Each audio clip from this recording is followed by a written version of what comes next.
G'day and welcome to episode 35 of The Other Side Australia, your weekly shortcut to the news and views you need to know from an Aussie classical liberal perspective. This week, an Aussie dad of two dies of COVID in India, locked out of his own country. Australia's tough laws prohibiting doctors from using alternative controversial COVID treatments get some international attention. We'll explore the case of Australia's last political leader who was brave enough to really take on the bureaucracy. It seems the people still like him a lot, even if the political and media establishment don't. More reasons this week why ScoMo won't be opening borders up anytime soon. And in the second half of the show today, we'll update you on the McLachlan story, and we'll bring you a special explainer on the tragedy of the conflict in Israel. It's a big show this week. Let's go. This week, Queensland, Australia got a mention, but not in a good way, on one of the new shows of America's highest rating news commentator, Tucker Carlson. Take a look. But you're also describing a society whose biggest institutions are not capable of doing science anymore. I mean, that's the story you just told. Science being, the honest evaluation of reality and the retesting of one's assumption. I mean, that's science, correct? It's correct. And Tucker, it's worldwide. Something is up. Listen to this. Queensland, Australia, you've probably been there. April, they put on the books as a law. If a doctor attempts to help a patient with COVID-19 with hydroxychloroquine, that doctor will be put in jail for 6 months. What? Yes. In April, they put it on the books. Okay. Why? Something is up. If you look at the TGA, let's not fry the U.S. agencies. Let's look at the TGA, the FDA equivalent in Australia. And Australia is interesting. They've been kind of spared of COVID-19. They've been in these draconian lockdowns. They have this huge susceptible population. They're all distributed. They've been in fear for 14 months. The TGA has some guidelines for COVID-19. It must have 24 recommendations. Don't use hydroxychloroquine. Don't use ivermectin. Don't use steroids. Don't use anticoagulants. They list everything you should not do. It's like, what should you do? Net answer, nothing. But, okay. So COVID-19 became known to the West in January of 2020. So that was 1 year and 4 months ago. Okay. So how could, with such a short period of time, the health regulators of Australia know to the point where they codified it in a regulation that hydroxychloroquine is not an effective therapy against COVID-19? Like, how could that be known? It couldn't be known, correct?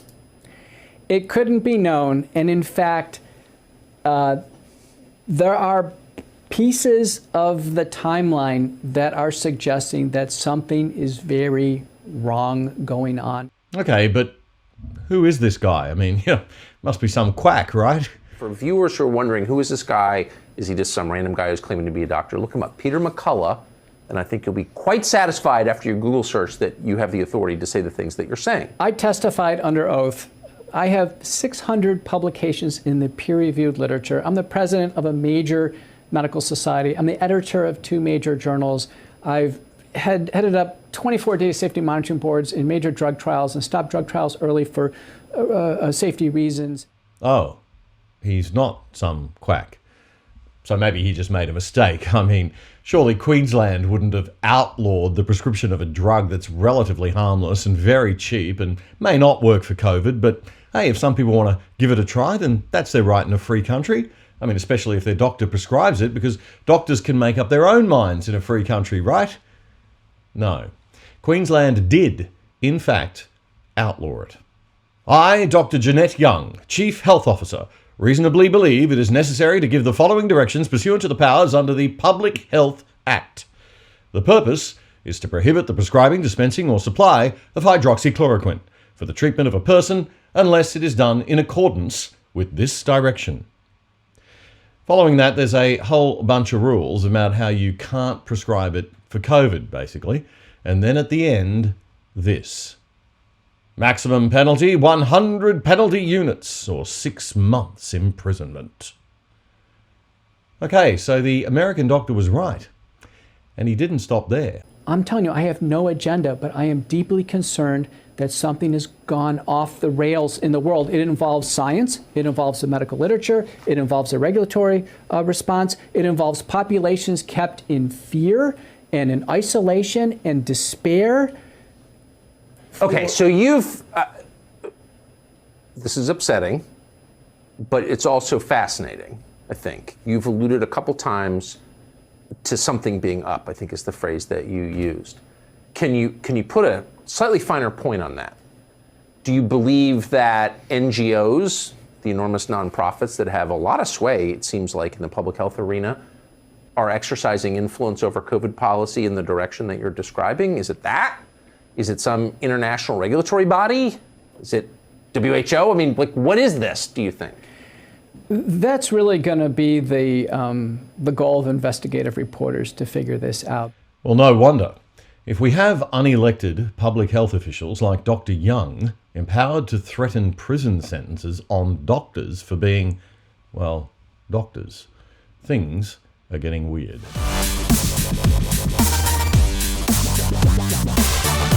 If your business or job depends on overseas clients and travel, or if you have international family and friends that you'd like to see or you have to see, you can forget about the federal government of Scott Morrison representing your interests anytime soon. And who could blame them? The majority of Australians who don't have international connections couldn't give a stuff about you. The death toll of Australians in India hit 2 this week because they couldn't come home to get proper COVID care. If we had the right systems in place, it'd be zero risk to bring them home and they may have survived. Now, 2 kids have lost their dad at the age of just 47.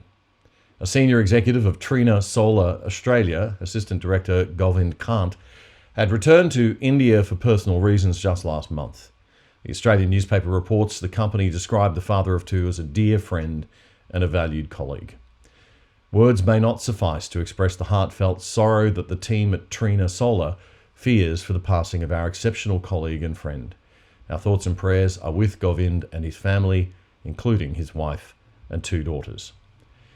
He was described by another colleague as, quote, a legend in the Australian solar industry and a good bloke to boot. I was talking with him a few weeks ago, he said, and I'm struggling to comprehend that he's no longer with us. A 59-year-old Australian permanent resident who died in Delhi was the first Aussie to die in India following the government ban on flights home. I'm an Australian citizen and highly disappointed to be one today, that man's daughter wrote on Facebook. She said, what nation disowns their own citizens? It's a matter of wonder for the entire world.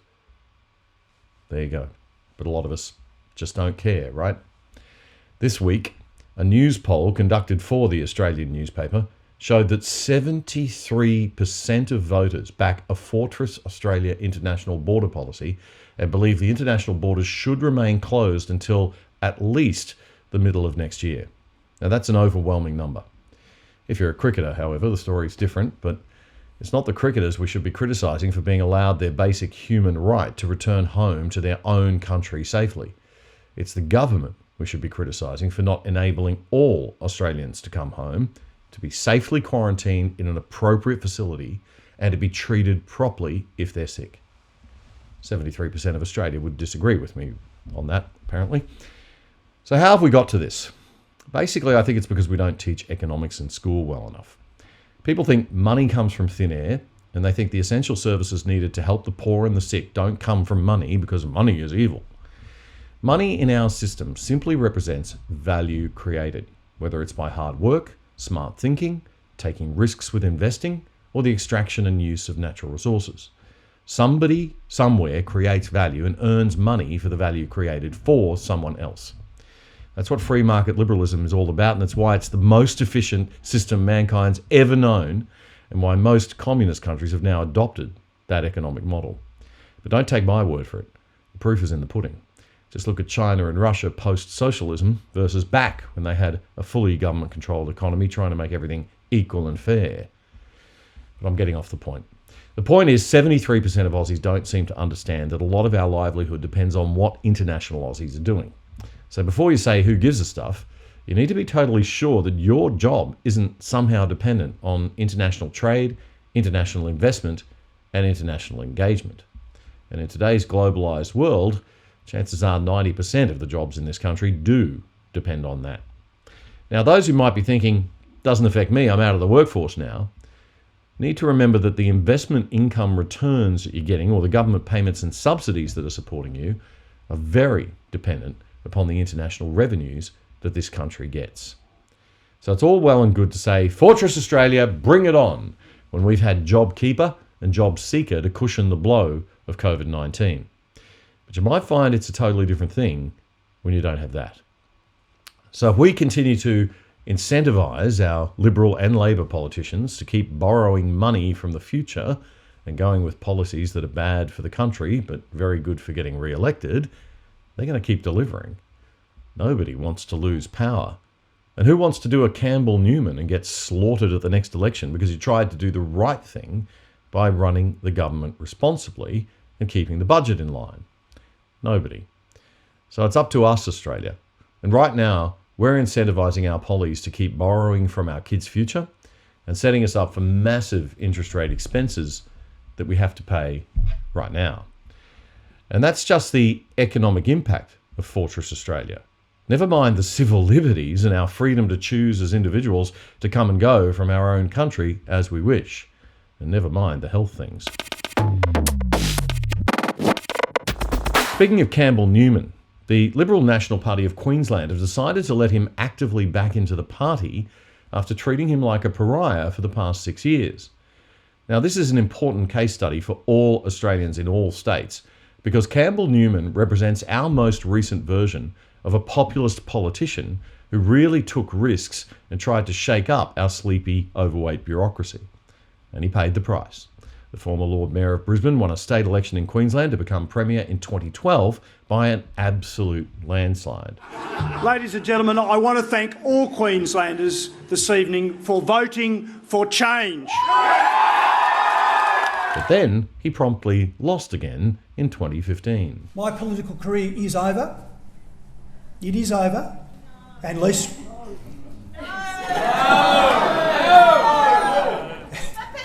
Tough, you're going to have to wear that one.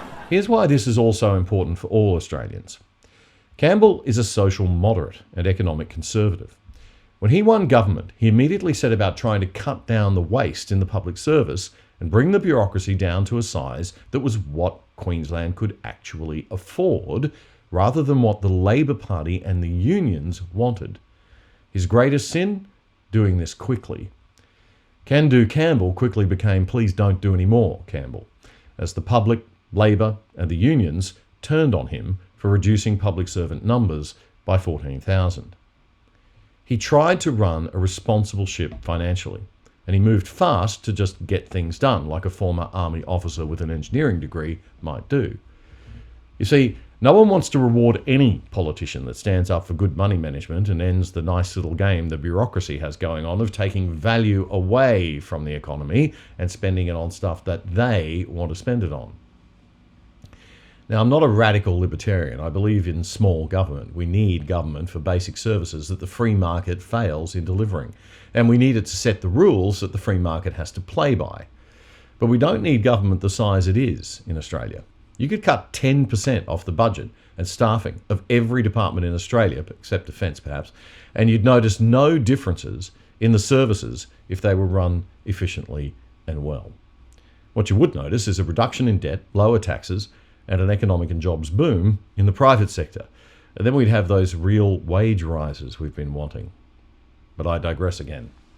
Back to Campbell and why this matters as a case study for Aussie politics. The Queensland Labor Party have been campaigning for 6 years on the back of the idea that you don't want Campbell Newman back again. And, like a bunch of dopey scaredy cats, the LNP has been trying to distance itself from him instead of defending what he was trying to do as unpopular, but actually what was really needed at the time. And still, not everyone's happy about Newman's return to a role as an LNP trustee. When it was announced, there was no shortage of loyal LNP party members happy to bleat to their media mates about how upset they were. Good to see that the lessons about public displays of disunity from last year's dreadful defeat were well learned. The current mob don't want Campbell back in the fold because he speaks his mind. But here are some facts about Newman that all LNP members, all Queenslanders and all Aussies should know. Newman won with an unprecedented majority in 2012 to bring the LNP to power for the first and only time for the last 23 years. Even when he lost in 2015, he still had 41% of the primary vote. No Queensland LNP leader has achieved that level of primary vote since. And get this, Labor's Anastasia Palaszczuk, the Queensland Premier, has also never hit it. She's never won an election with a primary vote above 40%. The LNP should be united in its defence of Newman's record. He overhauled the public health system, which led to the best emergency room performances and shortest surgery waiting times in the nation, something the Palaszczuk government and other Labor governments like McGowan in WA are greatly struggling with right now. Newman also cracked down on bikie gangs and organised crime, a problem that many politicians just dump in the too hard basket, and he reduced crime by 20%. The Queensland LNP and the Federal Liberal Party need to wake up to the reality that Campbell Newman was an unconventional politician and that was a good thing. That he's just the kind of leader we need in our political sphere.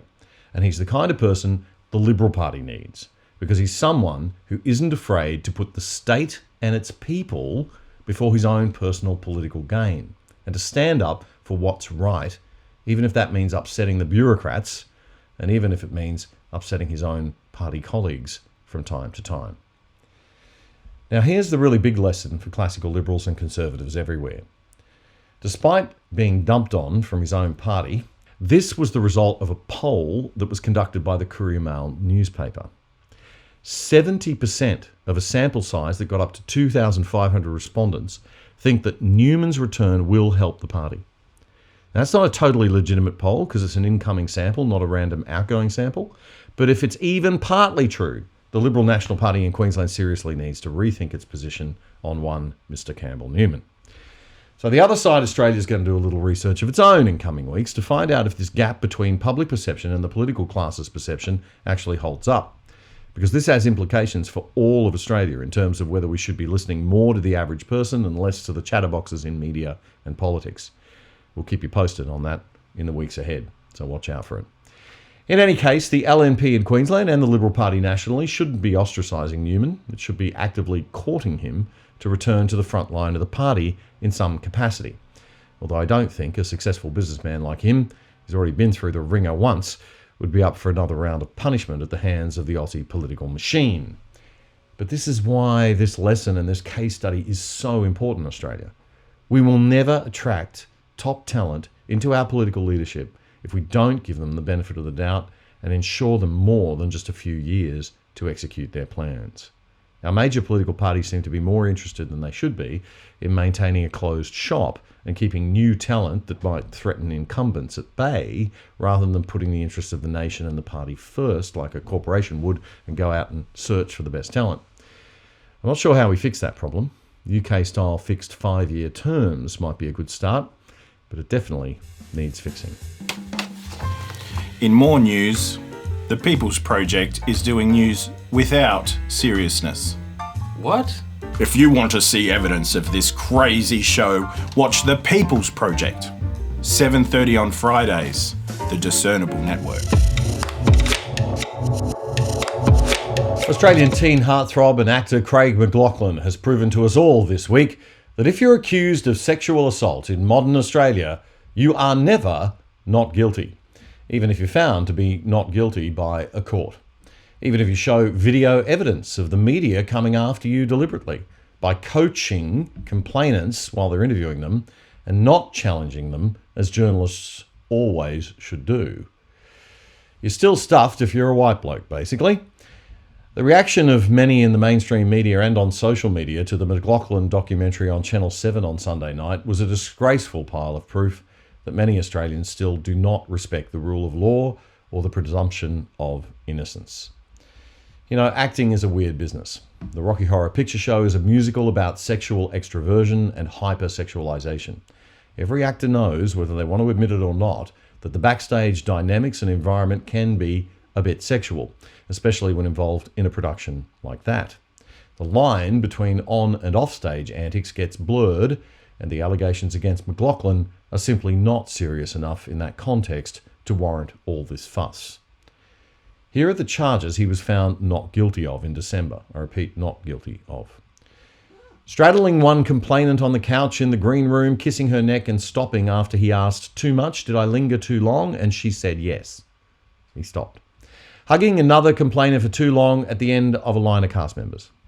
Kissing an actress on stage in what she described as a tongue kiss as they acted out a scene. He denied that one. Tickling another actress from her foot to her inner thigh as she was on a platform at the top half of her torso was visible to the audience. I assume that was a directing point. I don't know. Tracing the line of an actress's pubic area with his finger while they were in bed on stage before she swatted his hand away. Grabbing an actor's face by the jaw and throwing her face to one side. Okay, these are all things that he was found not guilty of doing. The magistrate acquitted him, but also described the four women as brave and honest witnesses. In new allegations that the ABC aired this week, he's been accused of putting his hand on the bottom of an actress during a scene on a TV show and kissing another actress on that show without consent in the car park after a shoot. At the very worst, Craig McLachlan may be a self-entitled egomaniac with a hyper-attraction to women who needs to learn some privacy boundaries and to control himself. But he's a man of another era, and he was used to being mobbed by women when he was younger. I wonder how many of them overstepped the boundaries a little in those days. You know, human sexuality is a complex thing, and our nanny state approach to it is getting very, very troubling. This just isn't go-to-court stuff, unless you're out to get the guy and it's a witch hunt. But the ABC continues, despite what was revealed in the doco, about how they coached earlier witnesses. It's unbelievable stuff. So in case you missed it, here it is. I imagine one issue that you might have is that you look and sound really passionate and genuine. But some people will say, well, he's an actor. He's acting. And let's just turn it around, and so are those women.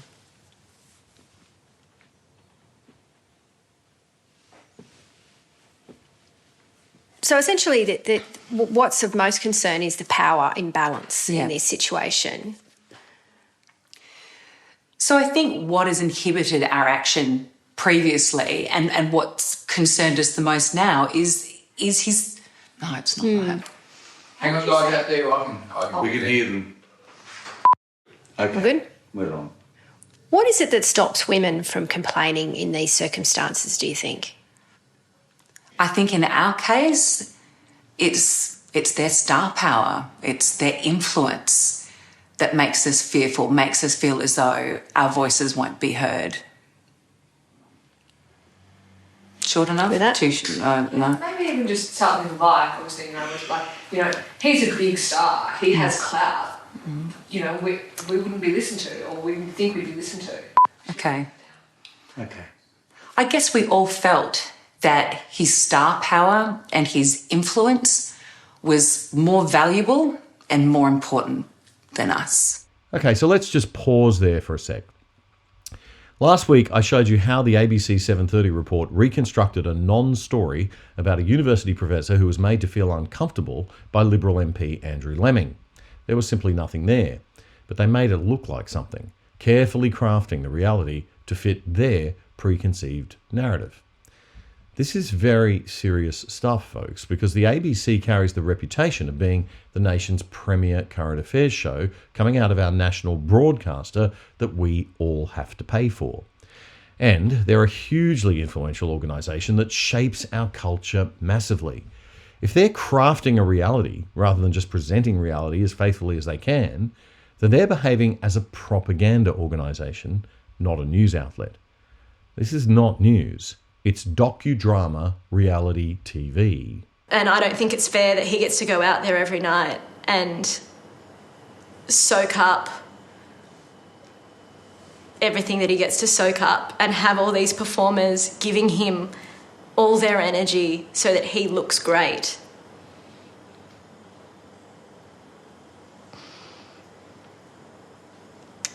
I went off on a bit of a tangent then. I'm sorry. No, you were. I get really fired up. That was absolutely brilliant. You were awesome. Oh, you were brilliant, darling. Marvellous. That's exactly what we wanted.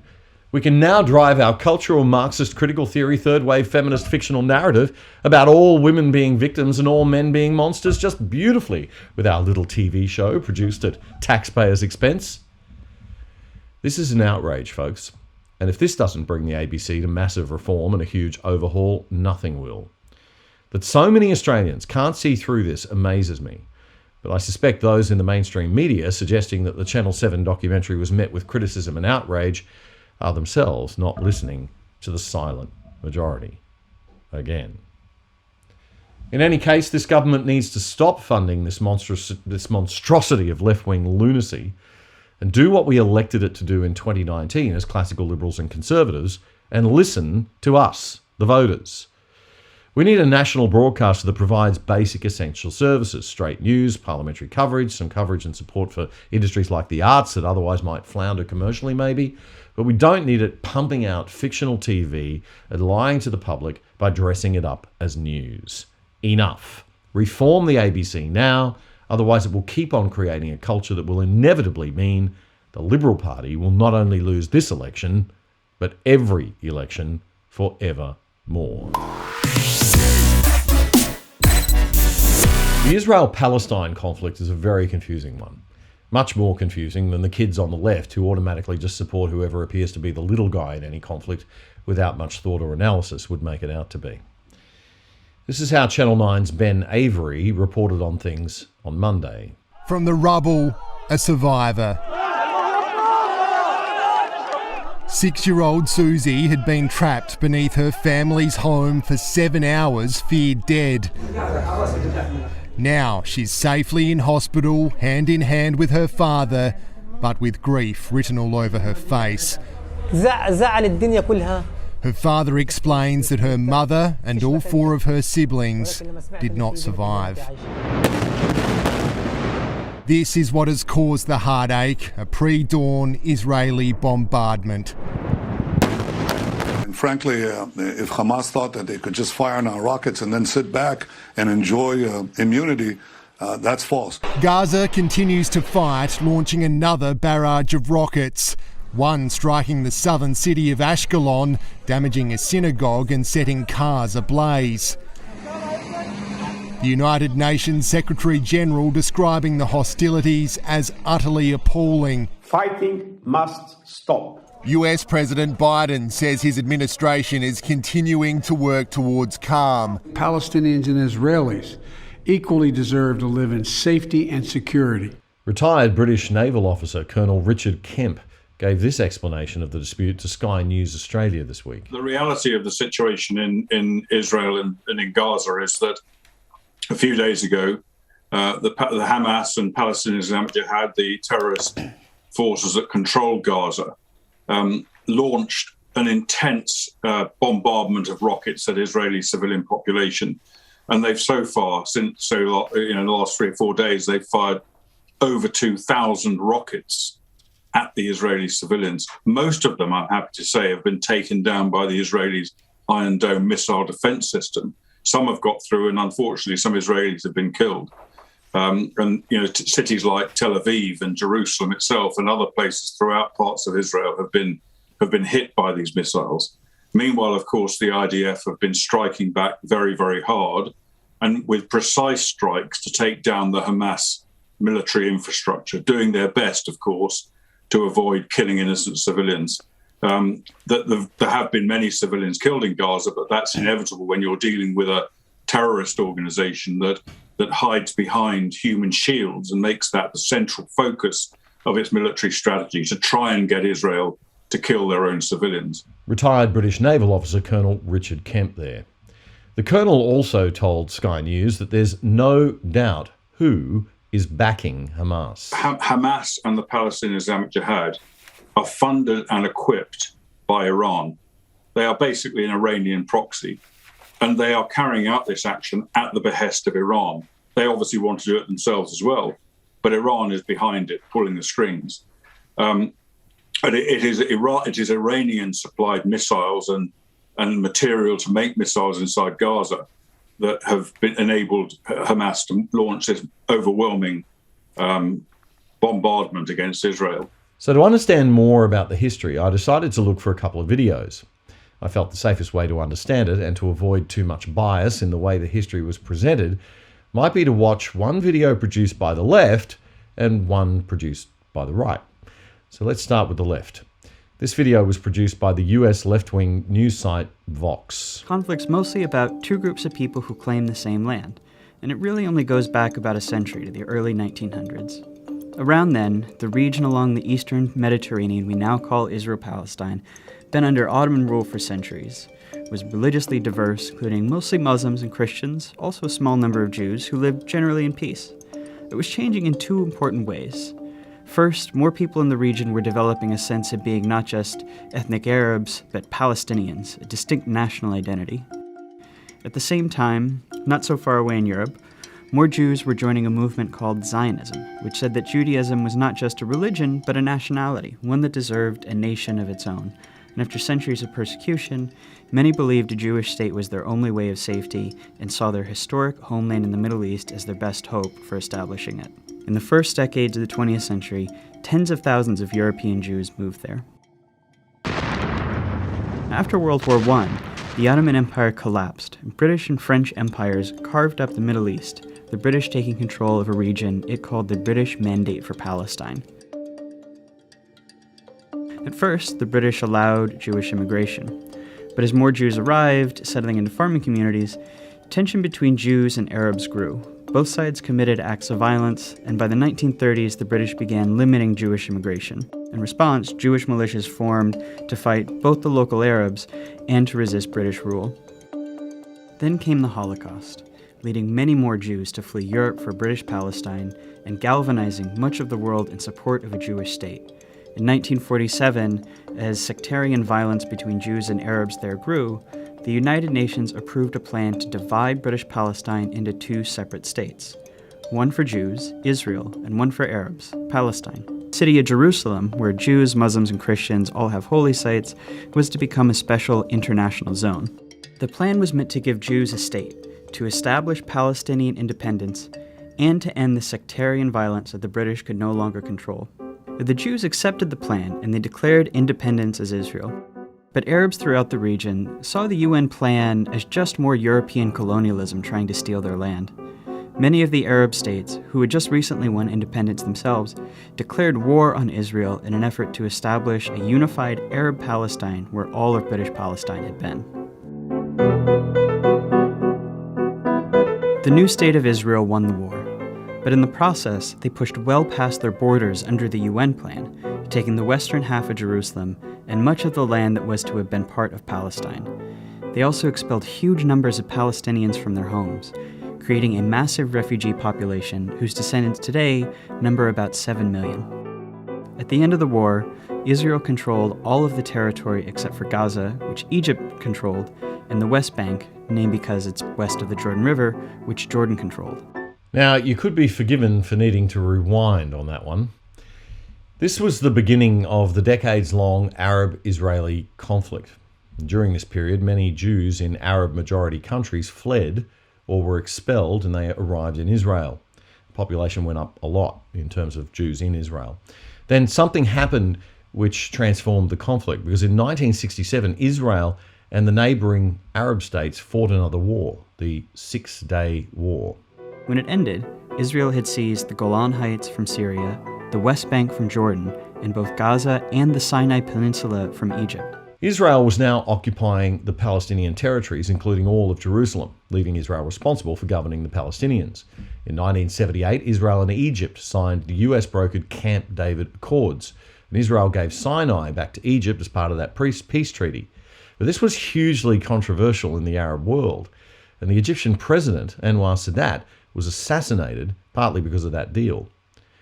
This marked the beginning of the end of the wider Israeli conflict, and other Arab states gradually made peace with Israel, even if they didn't sign actual peace deals.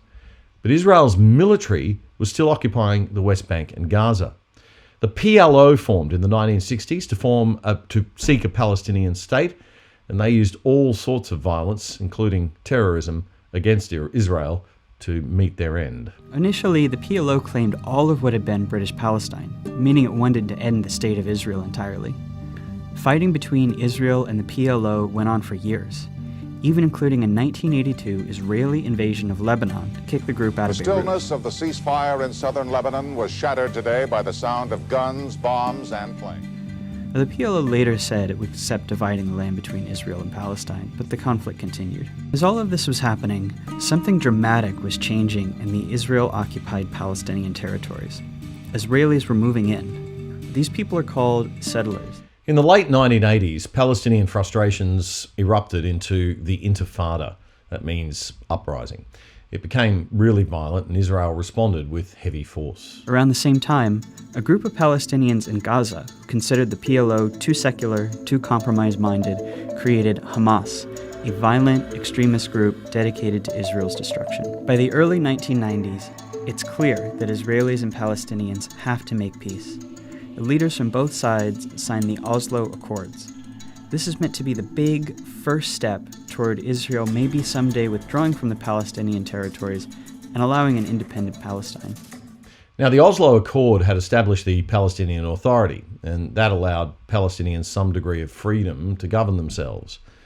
But members of Hamas didn't like the deal, and they launched suicide bombing to sabotage the process, while the Israeli right started to call for an end to peace talks, calling Israeli Prime Minister Yitzhak Rabin a traitor and a Nazi. Soon after that peace accord was signed, Rabin was assassinated by the Israeli far right. Negotiations meant to hammer out the final details just dragged on for years, and then there was a big failed Camp David summit in 2000, and another intifada began, much more deadly than the first one, killing about 1,000 Israelis and 3,000 Palestinians. At this point, the mood shifted. Israelis became less tolerant of the Palestinians and wanting to seek peace overall. That year, Israel withdraws from Gaza. Hamas gains power, but splits from the Palestinian Authority in a short civil war, dividing Gaza from the West Bank. Israel puts Gaza under a suffocating blockade, and unemployment rises to 40%. This is the state of the conflict as we know it today. It's relatively new, and it's unbearable for Palestinians. In the West Bank, more and more settlements are smothering Palestinians, often respond with protests and sometimes with violence, though most just want normal lives. In Gaza, Hamas and other violent groups have periodic wars with Israel. Okay, so that was a summary of how Vox, the left-wing news site, backgrounds the whole Israel-Palestine thing. And after that, their explainer video becomes pretty heavily laced with language designed to influence us to see the Palestinians as 100% victims and the Israelis as the big meanies. This might explain why so many kids and lefties seem so confident about who the good guys are and who the bad guys are in all of this, but it is much more complicated. So now let's check out the right-wing site PragerU for their explainer on the whole thing. After the breakup of the Ottoman Empire following World War I, Britain took control of most of the Middle East, including the area that constitutes modern Israel. 17 years later, in 1936, the Arabs rebelled against the British and against their Jewish neighbors. The British formed a task force, the Peel Commission, to study the cause of the rebellion. The commission concluded that the reason for the violence was that two peoples, Jews and Arabs, wanted to govern the same land. The answer, the Peel Commission concluded, would be to create two independent states, one for the Jews and one for the Arabs, a two-state solution. The suggested split was heavily in favor of the Arabs. The British offered them 80% of the disputed territory, the Jews the remaining 20%. Yet, despite the tiny size of their proposed state, the Jews voted to accept this offer, but the Arabs rejected it and resumed their violent rebellion. Rejection number 1. 10 years later, in 1947, the British asked the United Nations to find a new solution to the continuing tensions. Like the Peel Commission, the UN decided that the best way to resolve the conflict was to divide the land. In November 1947, the UN voted to create two states. Again, the Jews accepted the offer, and again, the Arabs rejected it. Only this time, they did so by launching an all-out war. Rejection number 2. Jordan, Egypt, Iraq, Lebanon, and Syria joined the conflict. But they failed. Israel won the war and got on with the business of building a new nation. Most of the land set aside by the UN for an Arab state, the West Bank and East Jerusalem, became occupied territory, occupied not by Israel, but by Jordan. 20 years later, in 1967, the Arabs, led this time by Egypt and joined by Syria and Jordan, once again sought to destroy the Jewish state. Okay, so that was the 1967 conflict that they called the Six-Day War that we already learned about in the other video. Israel won stunningly despite all the odds being against them. And Jerusalem, the West Bank and the Gaza Strip all fell into Israel's hands. Now, David Brog goes on to explain that half the Israeli government actually wanted to return the West Bank to Jordan and the Gaza to Egypt in exchange for peace. The other half of the government wanted to give it back to the region's Arabs, who'd begun referring to themselves as the Palestinians in the hope that they'd ultimately build their own peaceful state there. But then this happened. A few months later, the Arab League met in Sudan and issued its infamous 3 no's. No peace with Israel, no recognition of Israel, no negotiations with Israel. Again, a 2-state solution was dismissed by the Arabs, making this rejection number 3. In 2000, Israeli Prime Minister Ehud Barak met at Camp David with Palestinian Liberation Organization Chairman Yasser Arafat to conclude a new 2-state plan.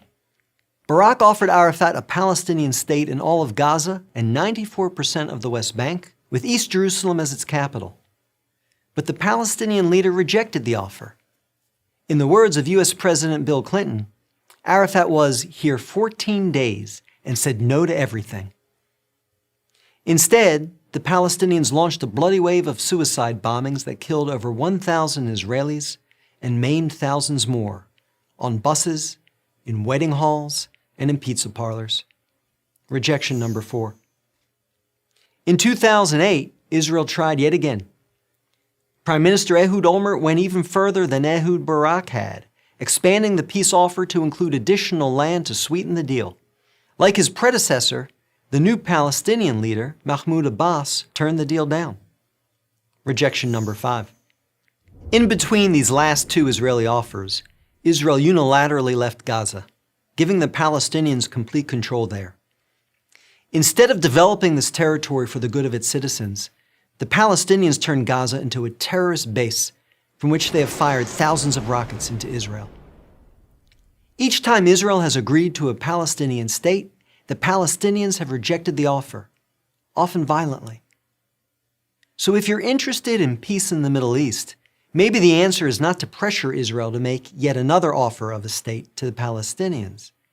Maybe the answer is to pressure the Palestinians to finally accept the existence of a Jewish state. That's Prager University, the conservative education channel, and the presenter and writer of that piece was David Brog, who's executive director of the Maccabee Task Force.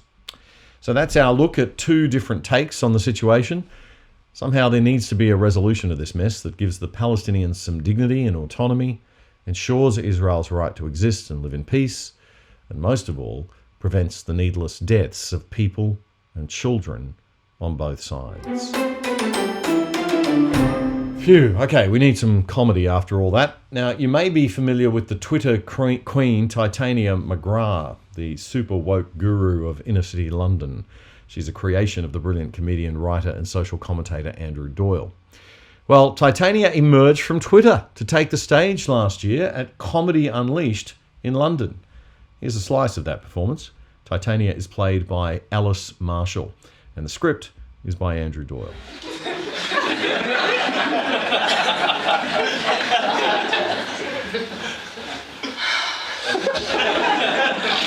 So, my name is Tatiana Gethsemane McGrath. I'm a radical feminist, a socialist, an intersectionalist. I'm also hay-racial, which means that my racial identity tends to fluctuate with the pollen count. Now, I really think that if white people want to understand their privilege, they really need to try identifying as black every once in a while. been identifying as black since February, and honestly, the prejudice I have experienced is just horrific. Like, you would not believe the looks of disapproval that I get from people whenever I tell them that I'm a person of colour.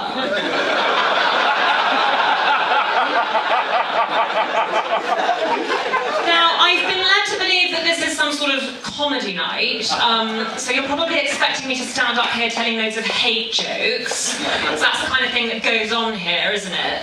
Well, let me be the first one to tell you that when men say women aren't funny, I take that as a compliment, because humour is a patriarchal construct.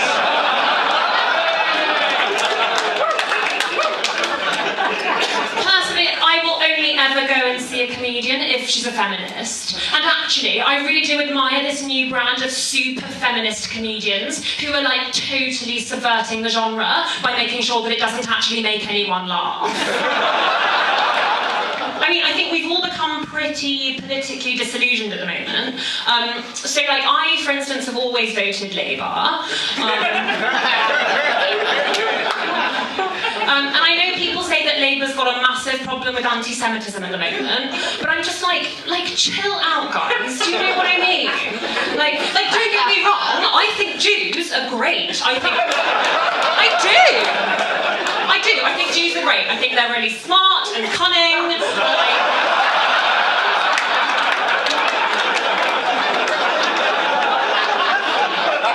No, seriously, they're great. They are. And like, I love all that Jew stuff, like bagels, like yummy. Like, Barbara Streisand, she's really cool. I've even read that Anne Frank novel. Yeah. You know the one, it's a bit stupid, it's about the girl that gets stuck in a cupboard. It's really good, you should try it. But the thing is, like, as much as I love Jeremy Corbyn, I can't quite get past the fact that he is just a straight white male. So I think that if Labour really want to succeed, they should get a new leader, like preferably a queer woman of colour, someone like Diane Abbott. So what's going to happen now is that I'm going to tell you a little bit about my activism, because it's something that's really important to me. So, there's supposed to be a lighting change, but I'm guessing it's a straight white male behind the... Yeah, fine.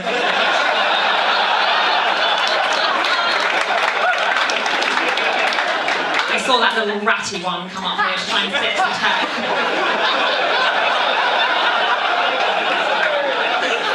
Mansplaining how to work my own laptop.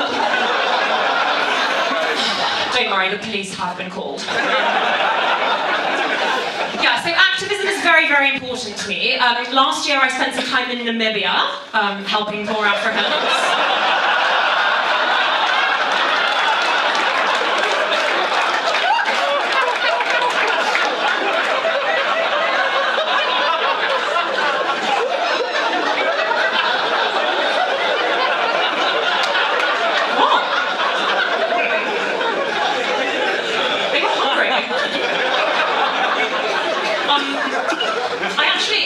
Originally went over there to teach them all about the importance of intersectional feminism.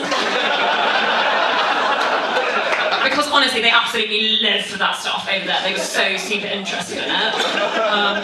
That is Tatiana McGrath emerging from Twitter to take the stage at Comedy Unleashed in London. Titania is played by Alice Marshall. That's not Alexandra Marshall, don't get them confused. Very clear on that one. The script was by Andrew Doyle, and you know where to find the link to the full video, as always. That is it for our show this week. Please make sure you join me and Discernible's Matt Wong for a very special show next week. It's going to have a really different look and feel when the People's Project, Matthew's show, meets The Other Side in a once-off special crossover episode. It should be a lot of fun. We'll be coming to you from our Melbourne studio. So please remember to tell your friends about the show and subscribe everywhere you can, and share. We need all the support we can get in this crazy time of big tech censorship. Hope you have a great week, and don't let the woke kids get you down.